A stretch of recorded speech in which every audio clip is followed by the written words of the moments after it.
রাসূলুল্লাহ সাল্লাল্লাহু আলাইহি ওয়াসাল্লাম আল্লাহ তাআলার পক্ষ থেকে কোরআনুল কারীমের এই আয়াত নাযিল হওয়ার পর যখন শুনালেন, ঈমানদার মুসলমানরা, মদিনার সাহাবীরা এক বাক্যে জীবনের করে এটা মেনে নিয়েছে।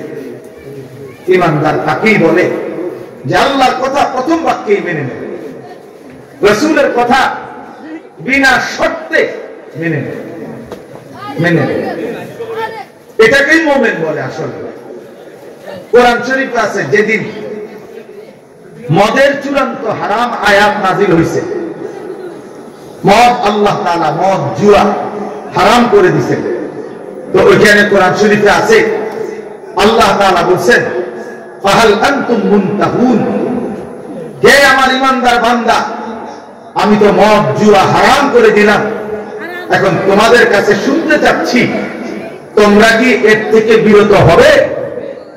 ফাহাল আনতুম মুনতাহুন, তোমরা ঈমানদার বলো, তোমরা মদ জুয়া এর থেকে বাঁচবে, বিরত থাকবে কি? ইনশাআল্লাহ। তাফসীরের মধ্যে আছে, সাথে সাথে নবীজি যখন এটা শুনাইছেন, সাহাবায়ে কেরাম হাত তুলে চিৎকার করে আল্লাহকে বলছে, ইয়া রাব্বি ইনতাহাইনা ইনতাহাইনা, হে আল্লাহ মহান রব, আমরা ছেড়ে দিলাম, আমরা বিরত হলাম, বিরত হলাম। এইটাকে বলে ঈমান। আল্লাহ এবং তার রাসূলের প্রতি শব্দহীন, প্রশ্নহীন অনুভব। রাসূলুল্লাহ সাল্লাল্লাহু আলাইহি ওয়াসাল্লাম বলছেন, আল্লাহ তাআলা বলছেন, সাথে সাথে মানছে। এটাই ইসলাম, এটাই ঈমান। কোরআন শরীফে আছে, খেয়াল করে শুনেন, আল্লাহ তাআলা বলেন, ফালা ওয়া রাব্বিকা লা ইউমিনুনা হাত্তা ইউহাক্কিমুকা ফীমা শাজারা বাইনাহুম।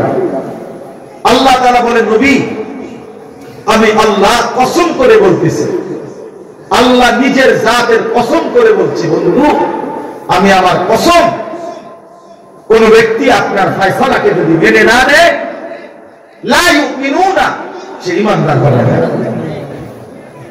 সরাসরি কোরআন, লা ইউমিনুনা, ঈমানদার হবে না, হাত্তা ইউহাক্কিমুকা ফীমা শাজারা বাইনাহুম, নিজেদের যাবতীয় বিষয়ে আপনাকে যদি ফয়সালা না মানে, আপনার কথা যদি না মানে, আপনি ভেবে দেখেন তো আমাদের ঈমানের হালাত। আর ঈমানবিহীন আখিরাতে কিভাবে দাঁড়াবে? ঈমানবিহীন সুপারিশের তো প্রশ্ন আসে না, ঈমানবিহীন হাউজে কাউসারের তো প্রশ্ন আসে না, ঈমানবিহীন জাহান্নাম থেকে এক সেকেন্ডের জন্য বাঁচার তো কোনো সুযোগ আসে না। জীবনের সবচেয়ে বড় পুঁজি তো ঈমান। আল্লাহ তো বলছে, লা ইউমিনুনা, ঈমানদার হবে না।